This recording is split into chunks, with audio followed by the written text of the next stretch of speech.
You are listening from Thoklibsi YouTube channel. Good morning. The news headlines.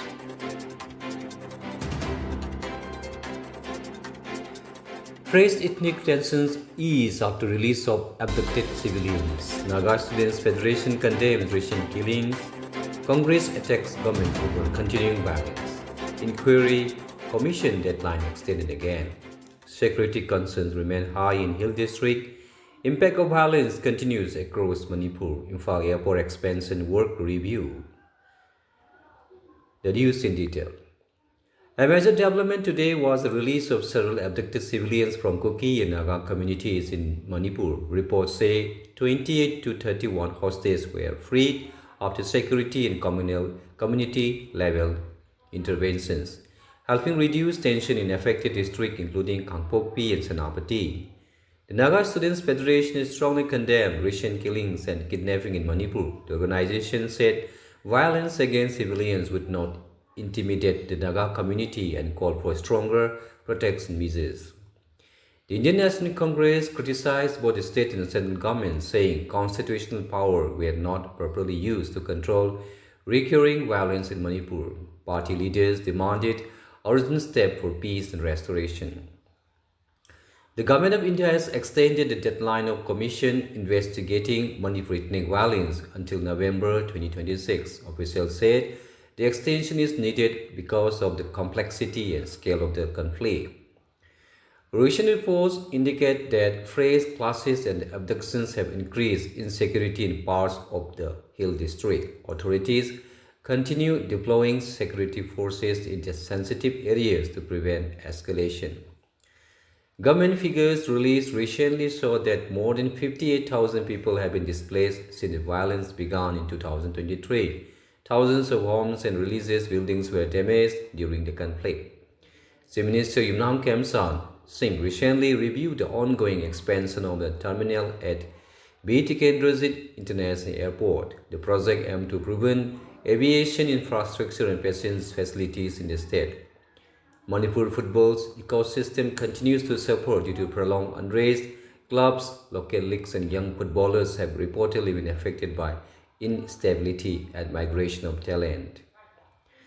The National Testing Agency (NTA) has announced that the Neet UG 2026 re-examination will be held on 21st June after the earlier exam was cancelled due to a major paper leak scandal. The issue has triggered nationwide protests among students and parents. The Central Bureau of Investigation arrested a chemistry professor from Pune accused of masterminding the Neet paper leak network. Investigators are examining financial records and linked with other accused persons. The Indian Medical Association urged the central government to decentralize Neet examination and take strict action against the official responsible for the leak. The association warned that repeated exam irregularities are damaging students' trust. In Kerala, the United Democratic Front (UDF) held important meetings today regarding cabinet berth allocation before the new government swearing-in ceremony. Coalition partners are negotiating ministerial representation. The Government of India has started large-scale opinion procurement through NAFED and NCCF with a target of 2 lakh tons. Officially said the move aimed to control market prices and protect farmers. External Affairs Minister Subramaniam Jaishankar emphasized the importance of safe maritime movement through the Straits of Hormuz amid rising tension in the region. India remains concerned because a large share of the global oil trade passes through the route. Environmental discussion increased today as the conversationalists highlighted threat to species like the Royal Bengal tiger and Ganges river dolphin, exposed stress, stronger implementation of wildlife laws and anti-poaching measures. Artificial intelligence and digital innovation remain major national topics, affect recent India AI initiatives and tech sectors expansion discussion in New Delhi. Russia launched major strike on Kiev, killing at least 24 people, including children, according to the Ukrainian official. Ukrainian President Volodymyr Zelensky said Ukraine is justified in planning retaliatory strike on Russian military and energy target. Israel confirmed new airstrike in Gaza targeting senior Hamas commander Izzeddin al-Haddad. The attack comes amid continuing conflict and rising humanitarian concern in the region. The United States mediated a 45-day extension of the ceasefire between Israel and Lebanon despite recent clashes along the borders. Diplomats say negotiations are continuing to avoid a wider regional war. Health authorities in the Democratic Republic of Congo confirmed a fresh Ebola outbreak in the eastern region. Reports also mentioned one Ebola-related death in neighboring Uganda, raising fears of cross-border spread.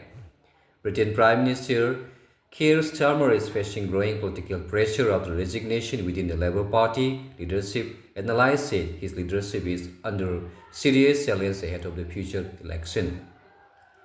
German Chancellor Friedrich Merz said he would not advise his children to study or live in the United States, sparkling debate in Europe and America about social political conditions. Global concerns remain high over instability around the Strait of Hormuz due to the ongoing Iran-related tensions. International oil markets are closely monitoring developments because the route is critical for global energy supply.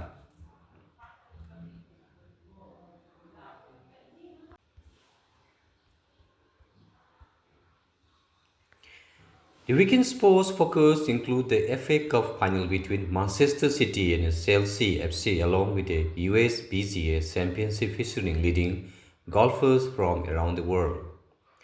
Meghalaya police seized around 30,000 explosive detonators near Assam borders in East Zante Hills district. Two people were arrested while transporting the explosive towards Silchar. Security agencies investigating possible illegal network behind the consignation.